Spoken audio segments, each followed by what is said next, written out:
चलिए आज चैप्टर दूसरा हम लोग स्टार्ट करते हैं फिजिक्स का। चैप्टर पहला में आप पढ़े थे इलेक्ट्रोस्टैटिक्स। इलेक्ट्रोस्टैटिक मतलब अस्थिर विद्युत की, जिसमें विद्युत जो था अस्थिर था, यानी आवेश अस्थिर था। अस्थिर आवेश का मूवमेंट नहीं हो रहा था। आवेश एक जगह से दूसरी जगह जाता नहीं था, गति नहीं करता था। तो चाहे उसमें विद्युत आवेश पढ़े, कूलॉम का नियम पढ़े, दूसरा नंबर में गॉस थ्योरम पढ़े विद्युत क्षेत्र, तीसरा में पढ़े विद्युत विभव, और चौथा में पढ़े आप संधारित्र और उसकी धारिता। तो ये चारों टॉपिक्स पहला चैप्टर में था।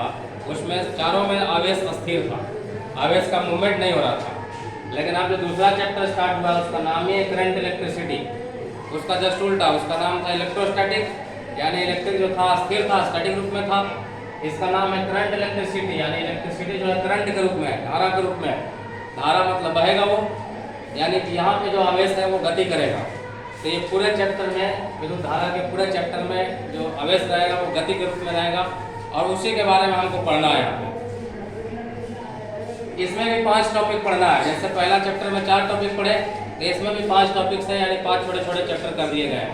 जिसमें सबसे पहला और मुख्य चैप्टर का ये चैप्टर का यही है, जिसका नाम है विद्युत परिपथ एवं किरचॉफ का नियम।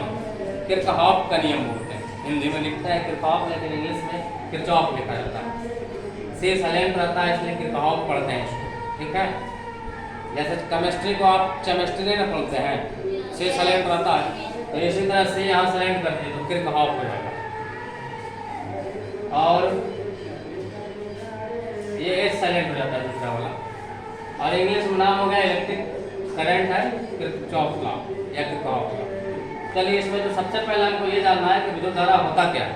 तो विद्युत धारा आप 10th क्लास से जानते आ रहे हैं कि आवेश की प्रवाह के दर को विद्युत धारा कहते हैं।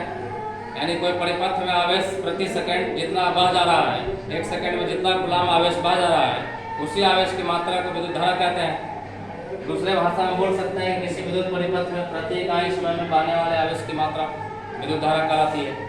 तो डिफिनेशन यही से निकल जाता है। यदि हमको विद्युत धारा आई का मान निकालना है तो आवेश की मात्रा में समय से डिवाइड कर देंगे, तो प्रति इकाई समय में बहने वाला आवेश की मात्रा निकल जाएगा।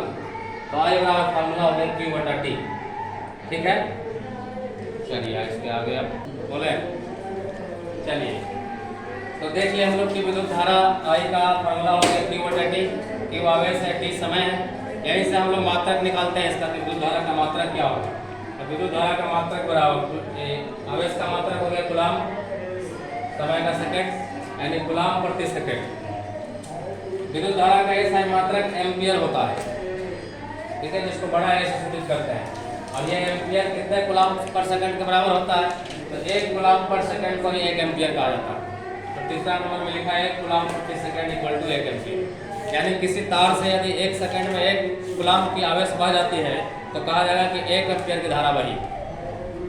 चौथा नंबर है विद्युत धारा एक अदिश राशि है, क्योंकि आवेश भी अदिश, समय भी अदिश, तो दोनों अदिश का जो भागफल होगा वो भी अदिश होगा।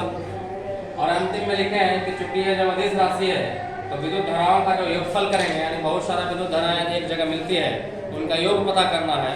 तो जैसे हम लोग अलजेब्रा में योगफल करते हैं, वही बीजीय योग से प्राप्त कर सकते हैं। सीधा सीधा जोड़ देंगे हम लोग, जैसे जोड़ घटाव किया आता है। क्लियर है। तो अगले दिन पढ़ेंगे विद्युत धारा से आगे का टॉपिक, विभवांतर, ओम का नियम, प्रतिरोध। जो भी 10वां का टॉपिक आप पढ़े थे एक बार फिर से रिवाइज करना है इंटर लेवल में जा करके, और आगे बढ़ते चला जाएगा। चलो धन्यवाद।